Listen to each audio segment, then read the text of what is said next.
भी संकल्प नाम दीक्षा ले रखी है, 1 साल हो गया है। और हमारी बहन ने ले रखी है, 6 महीने हो गए लगभग उसको। तो उसको ना परमात्मा जैसे कहते हैं कि नाम दीक्षा लेने के बाद परमात्मा गुरु के प्रति कोई दोष आ जाए ना मन में, तो फिर उसकी भक्ति नहीं चलती। तो उसको वही अंदर से वही सता रहा है सारा कुछ, जब वो भक्ति नहीं कर पा रही, वो रोती रहती है भगवती वो तो बिल्कुल कांटा से हो गई कि परमात्मा मेरे को रोज हो जाएंगे, ऐसा बोलते हैं। मैंने तो काफ़ी समझाया मैंने कि ये काल खरपतवार पैदा कर रहा है भक्ति से तोड़ने के लिए। और हमारे मम्मी पापा हैं वो भी परेशान है, वो नामचित नहीं है और थोड़ा वो मानसिक रोगी भी है। वो कहते हैं कि ये भी पागल हो जाएगी, रोते रोते सूख गई है, इससे अच्छा तो छोड़ दे भक्ति।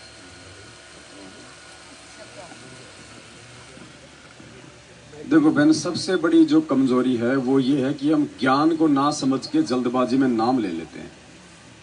सबसे बड़ी कमजोरी है। जबकि गुरुजी हमेशा सत्संगों में कहते हैं कि भैया आप यहाँ आओ, सत्संग सुनो, 1 बार सुनो, 100 बार सुनो, डीवीडी ले जाओ, मेमोरी कार्ड ले जाओ या चिप ले जाओ, पुस्तक ले जाओ, पहले ज्ञान को अच्छे से समझ लो। भगत जी, इनके कहने का मतलब जो है नाम नहीं लिए, केवल संकल्प लेकर कोई हो, चाहे संकल्प वाला हो, संकल्प वाला हो, ये थोड़ी कि बिना ज्ञान समझ के संकल्प ले लेगा। चाहे नाम लो चाहे संकल्प लो, ज्ञान समझ के लो। संकल्प वाला अगर बाद में दोष देख लेगा तो क्या परमात्मा उसको माफ करेगा क्या? है तो वो भी इंसानी कोई जानवर थोड़ी है संकल्प वाला जो उसको माफ करेगा परमात्मा। चाहे कोई भी हो, चाहे संकल्प वाला हो चाहे नाम लेने वाला हो, गुरु जी का ज्ञान अच्छे से समझ के पहले ये जानकारी कर लो हर प्रकार से। कहीं और मन में ऐसा हो कि वो साधु अच्छा है, वो संत अच्छा है, वो मार्ग अच्छा है, वहां पे मोक्ष मिलता है, तो पहले वहां जाके मोक्ष करा लो। यहाँ बाद में आ जाना, कोई दिक्कत नहीं है, जल्दबाजी नहीं है। परमात्मा कोई मतलब इतना जल्दी यहाँ से निकलने वाला नहीं है। आया है तो अपना काम पूरा करके जाएगा। तो पहले वो लोग अब ये क्या करते हैं, क्योंकि अब ये कलयुग है, हर आदमी हर प्रकार से दुखी है। अब लोग ऊपर से इस काल भगवान ने मैनेजमेंट को निमित्त बना के इंटरव्यू वो चलवा दिए जो ज्ञान आधार से कोसों दूर हैं। बड़ी सारी फाइल लेके खड़े रहेंगे, देखो फलानी हॉस्पिटल का डिप्लोमा, मेरे कैंसर था, मेरे ये था। एक भी इंटरव्यू अगर कोई ज्ञान आधार का है तो मुझे बता दो, सब हारी बीमारी वाले आ रहे हैं। अब उनको देख देख के वही जुड़ेंगे जो बीमार हैं। मोक्ष के लिए कौन जुड़ेगा? मोक्ष के लिए वो जुड़ेगा जब आप उनके लिए कोई वेदों के कोई प्रमाण दिखाओगे, कोई गीता जी वाले। एक भी आदमी आपने सुना जो ये कहता हो कि मैं ज्ञान आधार से जुड़ा हूं, मैंने वेदों से देखा, मैंने वो मिलाया, मैंने वो मिलाया, मैंने ये चेक किया? कोई नहीं कहेगा। हर आदमी ये कहेगा, बस वो रिपोर्ट रखेंगे हाथ में, ये फलानी हॉस्पिटल की रिपोर्ट है, आप वहां जाके डॉक्टर साहब से पूछ सकते हैं, मेरी दोनों किडनियां खराब थी, मेरा ये हो गया। अब वो जो सारे के सारे वही आ रही बीमारी वाले आ रहे हैं। या फिर ये आजकल वीडियो बना बना के डालते हैं, मेरे भूत था, मेरे वो था। आजकल तो वीडियो बना बना के भी डालते हैं नामदान केंद्र वाले। अब वो भूत भगाने वाले आ रहे हैं तो वो कहाँ बताओ नाम पे टिकेंगे? जो टीवी चैनल पे सत्संग आता है उसमें जो परमात्मा कह लेते हैं, उसके बाद वही चालू होता है, वही चल जाता है फिर वास्तव में। तो सब लोग ऐसे जुड़ रहे हैं और ऐसे जा रहे हैं। ये 5 को जोड़ते हैं, 20 पीछे टूट रहे हैं इनके। और इसीलिए अब देख लो लोग साथ संगति से जुड़ रहे हैं, क्योंकि कोई फायदा नहीं किसी को वहां पे। रत्ती भर भी कोई 2 साल से जुड़ा, कोई 3 साल से जुड़ा, कोई 4 साल से जुड़ा, लाखों रुपए की ज्योति पाठ कराए, कोई लाभ नहीं। जब तक बैटरी चल रही थी तब तक सोच रहा था कि मेरे को गुरुजी लाभ दे रहे हैं, ये पाठ लाभ दे रहा है। और जब दुर्गति का समय आया, अब उनको सत्सेवक दिखाई देते हैं। भगत जी मैं 3 साल से आपके वीडियो सुन रहा हूँ, भगत जी 6 महीने हो गए, मुझे सोचा आज आपसे बात मैं कर ही लेता हूँ। तो ऐसे नीचे नीचे सब तैयार हैं, सबकी परमात्मा ने नींव भर रखी है। अब वो डर कब निकले उनका वो भगवान जाने। बाकी नीचे नीचे सब तैयार हैं। कोई ये सोचे कि मालूम नहीं है, सब देखते हैं। कोई नहीं है कि भाई तू गुरुद्री हो जाएगा, नामखंड हो जाएगा, ऐसा कुछ नहीं है। 2-4-5% है जो डरते हैं। बाकी सबकी जेब में मोबाइल है, सबको पता है कि कोई नहीं देखने आएगा। रजाई में मुंह देके आराम से देखता हूँ वीडियो पवन दास का। मोबाइल में थोड़ी देखने आएंगे रात को कि तू इसका वीडियो देख रहा है। इसीलिए तो भगवान ने चीजें दी आज हमारे को, ताकि हम सच्चाई से रूबरू हो जाएं। तो ऐसे धीरे धीरे अंदर अंदर सब तैयार हो रहे हैं, ऐसी बात नहीं है। सत्य तो सत्य ही रहेगा। अब एक बात बताओ, अब यहाँ तो कह देते हैं कि ये गुरुद्रोही है, इसके शक्ल मत देखो, इसका वीडियो मत देखो।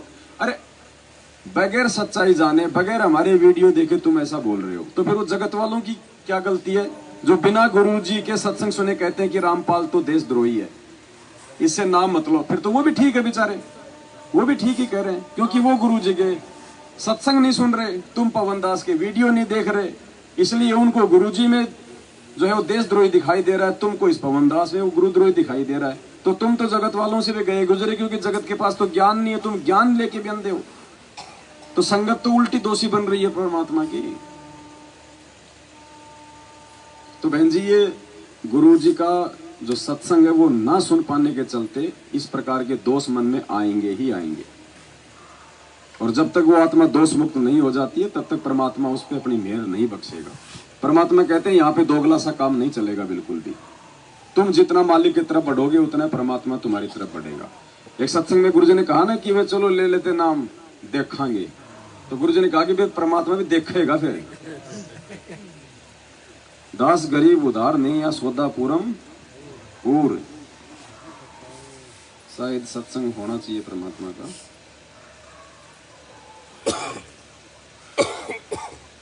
वो कोई अंधा जा रहा है तो जो है आँख वाला कह रहा है भाई इधर बाग नहीं है, घना जंगल है, इधर मत जा। तो कहा कौन देखा है, देखेंगे। ये सत्संग है परमात्मा का, सुन लीजिए। मालिक ने देखो हर चीज का परमात्मा ने बहुत अच्छे से समझा रखा है। तो दास कहता है नाम तब लो जब आपका पक्का दृढ़ विश्वास हो जाए कबीर इज गॉड। कब नाम लो? जब आपको पक्का दृढ़ विश्वास हो जाए कि कबीर इज गॉड। दास कहता है नाम तब लो जब आपका पक्का दृढ़ विश्वास हो जाए कबीर इज गॉड, और पृथ्वी में कोई और जगह दिखाई ना दे। फिर देखना ये दास का यहाँ उद्देश्य क्या, 3-3 घंटे कला पढ़ाऊं, यही कि आपको पहले ज्ञान से परिपक्व करूं। ज्ञान संपूर्ण हुआ नहीं और हरदा नहीं छुड़ाया, इस देखा देखी भक्ति का यो रंग नहीं ठहरा। ये देखा देखी आते हैं, फलाना ठीक हो गया, हम भी चलते हैं, हाँ तो गई, लेकिन मर्यादा पर टेको। और फिर देखो परमात्मा के हाथ, फिर देखो सुख मालिक के रोज नए नए। तो इसलिए दास आपको पहले मर्यादा बताता है और मर्यादा के बाद आपको दीक्षा दी जाती है। स्वीकार्य है तो लो, ना और दृढ़ता से ज्ञान सुनो, फिर पक्के हो जाओ जब लो। आप ले लेते हो ऐसे देखेंगे तो भगवान भी देखेगा फिर। ये तो बराबर की बात से अंडरस्टूड है। गुरु जी ने हर चीज का समाधान किया हुआ है बहन जी। अब जब तक वो ज्ञान को अच्छे से नहीं समझेंगी, जब तक इस परमात्मा को नहीं पहचानेंगी, तब तक बहन जी परमात्मा अपनी पूरी पावर नहीं देगा। तो उनको गुरु जी का सत्संग सुनना चाहिए, दूसरा कोई तरीका नहीं। मोक्ष प्राप्ति के लिए तो सभी जुड़े हैं बहन जी। वो ऋषि मुनि भी लाखों साल तक अपना शरीर गाड़ गए, वो भी मोक्ष के लिए गाड़े थे। कोई मर के शादी करवाने के लिए तपस्या नहीं करते थे वो, लेकिन मार्ग सही ना था ना। अब क्या कहा काल भगवान ने अध्याय नंबर 7 के श्लोक नंबर 18 में कि ये आत्मा है तो अच्छी, लेकिन मेरी वाली अनुतमाम घटिया साधना में लगी हुई है, जिस वजह से इनको कोई लाभ नहीं होता इनको। तो आत्मा तो सभी अच्छी है, लेकिन ये बात है ना, वो ज्ञान समझ के जुड़ेंगे, क्योंकि ये नियम है परमात्मा के। इन फॉर्मूलों को अपनाएंगे नहीं तो हम सक्सेस नहीं हो सकते। ज्ञान से ही नाम का संबंध है। देखो हम लोग मकान बनाते हैं तो सबसे पहले क्या करते हैं, नींव भरते हैं ना मकान की। अगर हम कोई छप्पर भी डालेंगे तो लकड़ी को कम से कम 2 फुट नीचे डालते हैं जमीन में, मजबूत करते हैं ना हम उसको पहले। तो ये इस भक्ति की नींव है ज्ञान। जब तक नींव नहीं भरी जाएगी ऊपर मकान नहीं टिकेगा, नहीं बनेगा। बाकी चाहे आओ जाओ ऐसे परमात्मा कोई मना नहीं करेगा।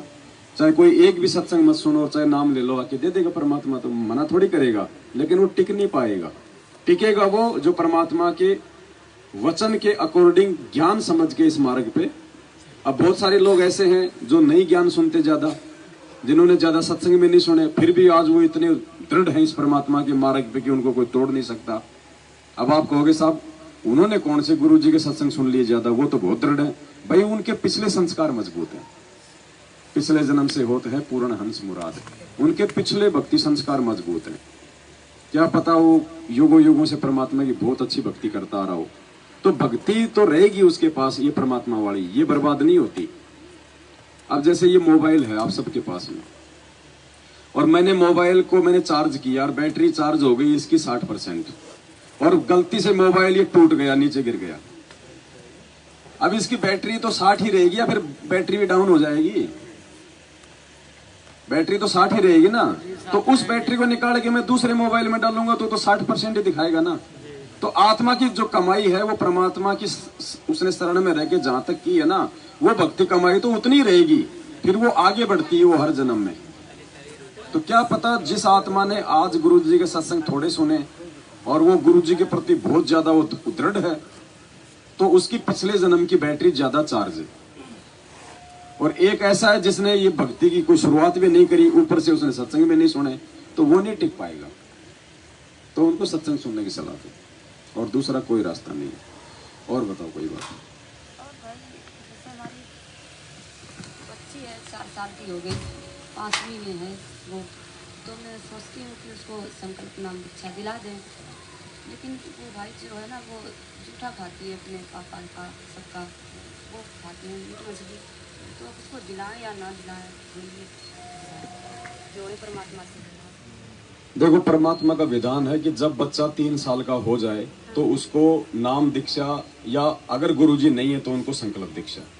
क्योंकि बच्चा 3 साल का होता है, वो सोचने समझने लायक हो जाता है, बोलने लायक हो जाता है। और गुरुजी ने बताया कि जैसे भी वो भक्ति करेगा वो करता रहेगा, खेलता कूदता खाता पीता जैसे भी। लेकिन 3 साल के बच्चे को भक्ति विधान अनुसार भक्ति मार्ग से जोड़ देना चाहिए, फिर वो परमात्मा के अंडर में हो जाता है।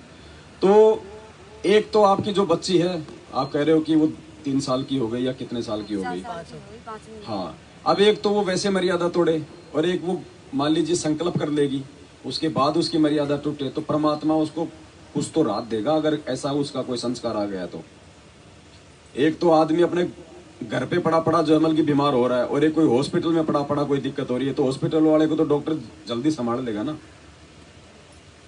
तो संकल्प तो उसको दिलवाई दो, और बाकी फिर उसका ध्यान रखो, थोड़ी आप भी करो प्रयास। आप भी उनको कहो कि जी आप मरो तो मरो, इस बच्चे को क्यों मार रहे हो, कम से कम इसका तो कर्म मत बिगाड़ो। बोलना पड़ेगा ना बहन जी। बोलते हैं सब कुछ। तो संकल्प तो दिलवा दो परमात्मा का, क्योंकि परमात्मा कहते हैं कि बच्चा जब 3 साल का हो जाए उसके बाद में उसको परमात्मा से जोड़ देना चाहिए। बोलो सतगुरुदेव की जय हो। तो भक्ति के लिए तो संतों ने बताया है, सदग्रंथों में भी यही लिखा पाया है कि भक्ति के लिए जब भी बच्चा 3 वर्ष का हो जाए, बोलने लग जाए, 3 वर्ष के बालक को उपदेश दिला देना चाहिए। जैसा भी करे वो थोड़ा बहुत करता रहेगा, क्योंकि घर में जब चर्चा चलती है, मंत्र चलेंगे तो वो भी बोलेगा, अपने आप बोलता रहेगा। बच्चे को ज्यादा असर होता है, प्रभाव बनता है। तो 3 वर्ष तक बच्चा माता पिता के आश्रित होता है। माता पिता के दीक्षा ले ली, मर्यादा में रहेंगे तो परमात्मा उनके उस स्तर के बच्चों की भी रक्षा करेंगे, और फिर उन बच्चों को नाम से जोड़ देना चाहिए। अगर बच्चे को जोड़ दोगे, और मान लीजिए अगर ऐसा कोई संस्कार आ गया बुरा, और माता पिता भी भक्ति करेंगे, क्योंकि वही माता पिता जोड़ेंगे बच्चे को, तो परमात्मा माता पिता की भक्ति आधार से बच्चे की भी रक्षा करेंगे, यदि आपने अपने बच्चे को उस परमात्मा से जोड़ रखा है तो जोड़ देना जरूरी है बहन जी। आज नाम की कोई व्यवस्था नहीं है, वो फर्जी है जो हम नहीं जोड़ सकते। आप उनको संकल्प दिला दो, क्योंकि भक्ति कोई नाम की नहीं है बहन जी, विश्वास की भक्ति है। विश्वास नहीं है तो कोई नाम काम नहीं करेगा। और बताओ, और आओ कोई दूसरा भाई आप क्या पूछ रहे थे? हम ये पूछ रहे थे भगत जी,